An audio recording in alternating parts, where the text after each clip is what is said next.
इसलिए मंदिर में संस्कारों की व्यवस्था होनी चाहिए, मंदिर में शिक्षा की व्यवस्था होनी चाहिए, और मंदिर में लोगों के दुख दूर करने की व्यवस्था होनी चाहिए, क्योंकि मंदिर भगवान का घर है। दुख दूर भगवान के घर में नहीं होगा तो काम। और इसलिए अन्न सत्र चलना चाहिए, सेवा के उपक्रम चलने चाहिए। पहले सब होता था, आज भी बहुत से लोग हमारी सेवा करते हैं। आजकल एक उपक्रम चलता है, हिंदू स्पिरिचुअल सर्विस डे। अपने यहां हुआ कि नहीं पता नहीं, देश के अनेक शहरों में हुआ है। उसमें सारे सनातन परंपरा के जितने संस्थान, धर्माचार्य, मंदिर आदि आदि है, वो अगर सेवा कार्य करते होंगे तो उनको निमंत्रित। जब वो आते हैं तब देखने में आता है कि अगर संसार भर का स्टैटिस्टिक्स जमा किया जाए और सबसे अधिक सेवा किस धर्म के, किस सभ्यता की, किस संस्कृति के लोग करते हैं, ऐसा गिना जाए तो हमारे इन धर्म संस्थानों के और आचार्यों के द्वारा जो सेवा चलती है वो सबसे अधिक है। आप लोगों की जो वास्तविकता है, कोई सर्वे कर सकता है, करना है, वास्तविकता है, ये चलना चाहिए। और साथ साथ लोगों के भौतिक उन्नति की भी चिंता होनी चाहिए।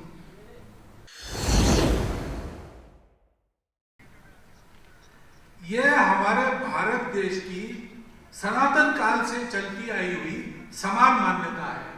भारतीय पंथ संप्रदाय में ये मान्यता समान है। यहीं से सारे पंथ संप्रदाय शुरू होते हैं। इतिहास के चक्र में कई अलग अलग प्रकार के समय आए।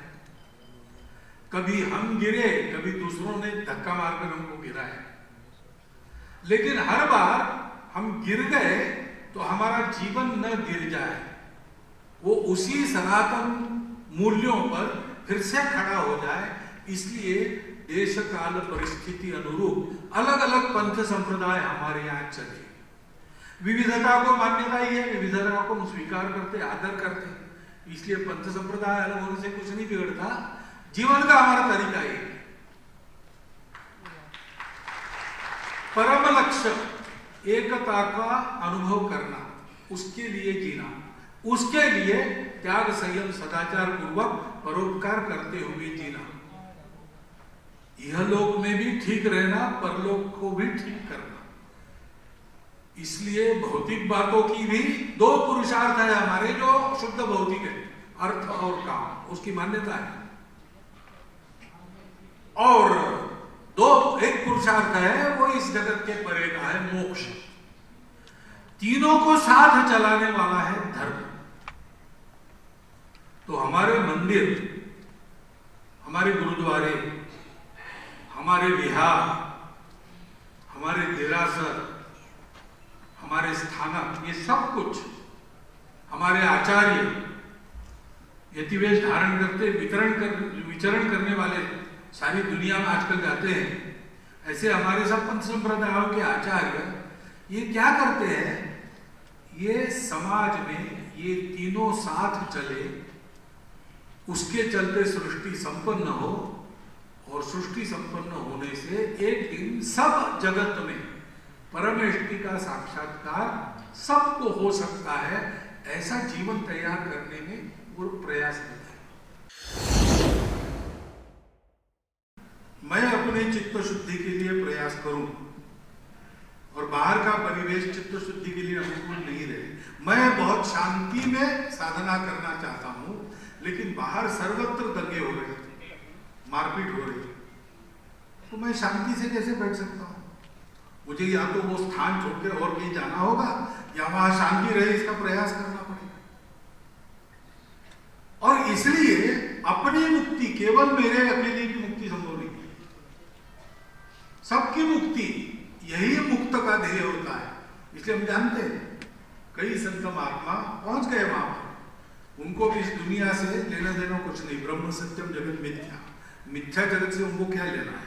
लेकिन वो वापस आकर यहां पर फिर से लोगों को तैयार करने का काम करते। ये क्यों होता है? इसलिए होता है कि वास्तव में संपूर्ण जगत को उसकी दिशा है उस तरफ, उस उधर ले जाना, इसको कहते धर्म। मोक्ष है उपासना, मंदिर, देवता पूजा आदि आदि निर्गुण निराकार से लेकर तो पिलवा करने वाले कणाद जी के जड़ दर्शन तक, ये सर्वत्र सब मार्गों से सत्य को प्राप्त करना, एकता को प्राप्त करना, सबका आनंद अपना आनंद, अपना आनंद सबका आनंद, ऐसा जीना। लेकिन ऐसा जी सके इसलिए समाज को तैयार करना, साथ साथ लोगों के भौतिक उन्नति की भी चिंता होनी चाहिए, क्योंकि हमारे यहां हमारा समाज प्रकृति से और परंपरा से राजा पर निर्भर नहीं रहता है।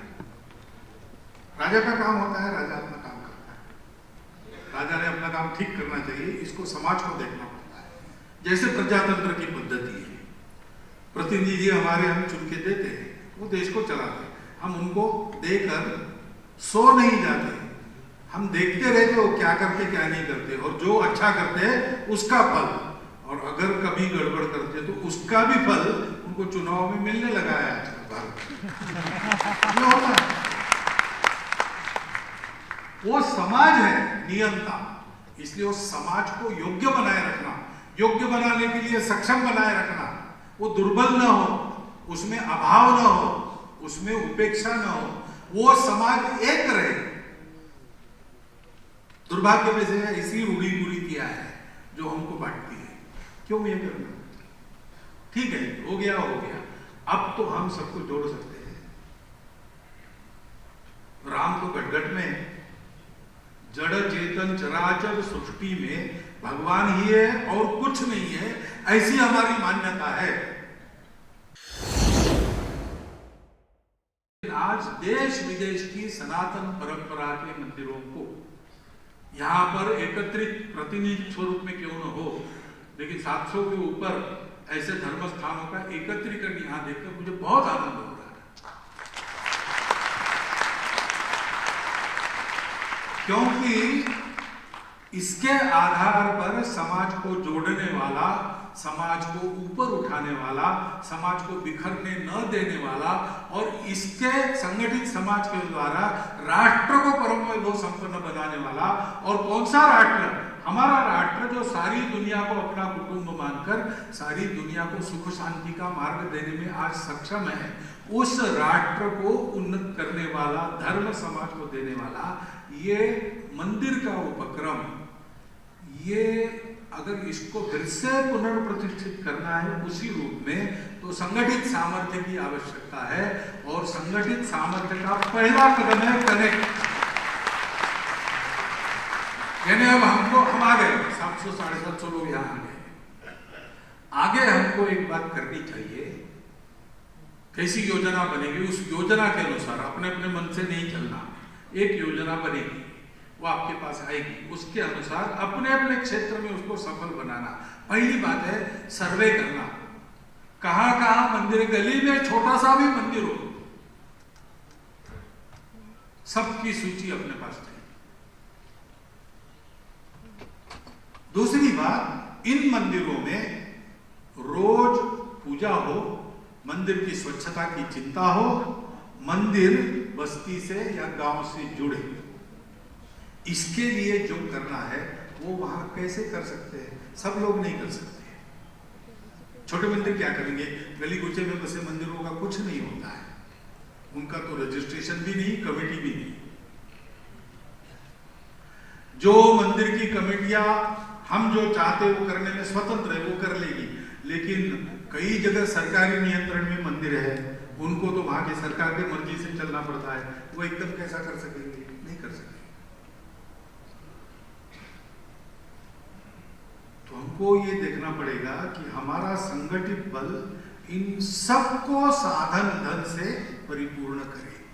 ये महाप्रयास पूरे देश भर के सनातन परंपराओं के मंदिरों का एक पुल बने, उसमें से संपर्क